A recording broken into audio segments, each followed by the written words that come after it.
এই মহান মানুষটির একটি ছবি যদি আমি আমার ফেসবুক প্রোফাইলে না রাখি তাহলে বোধহয় অনেক কিছুই অসম্পূর্ণ থেকে যাবে।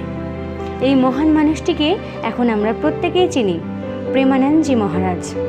সোশ্যাল মিডিয়ার দৌলতে ওনার সুন্দর সুন্দর কথা, উপদেশ, বাণী এবং জ্ঞান আমরা প্রতিনিয়ত শুনতে পারি, অর্জন করতে পারি।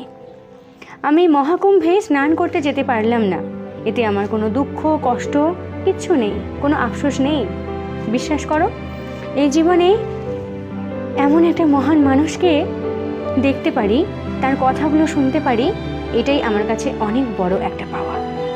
আমি মনে করি আমাদের প্রত্যেকের কাছেই অনেক বড় একটা পাওয়া।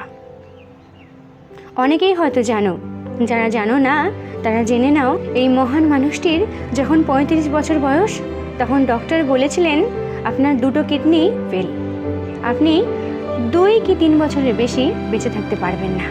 তাই আপনার যা মনের ইচ্ছে আপনি সেগুলো পূরণ করে নিন। আজকে 19টা বছর পরেও এই মহান মানুষটি স্বাভাবিক ও সুস্থ হয়ে বেঁচে আছেন শুধুমাত্র কৃষ্ণ ভক্তির জন্য। ফেল করিয়ে দিয়েছেন কৃষ্ণ ভক্তির বিজ্ঞানকেও ফেল করিয়ে দিয়েছেন। এই মহান মানুষটি আমাদেরকে শিখিয়েছেন ভগবানকে ভালোবাসলে ঠিক কতটা চমৎকার হতে পারে জীবনে।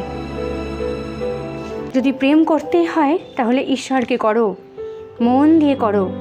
মানুষ তো বদলায় কিন্তু ভগবান অপরিবর্তনশীল, একমাত্র তিনিই পারেন তোমাকে ভালোভাবে বাঁচিয়ে রাখতে, আর কেউ না, কেউ না।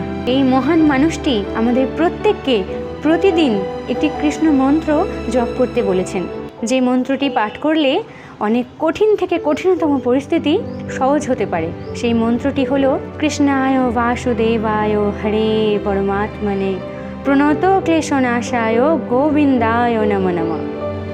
রাধে রাধে, ভালো থেকো সকলে।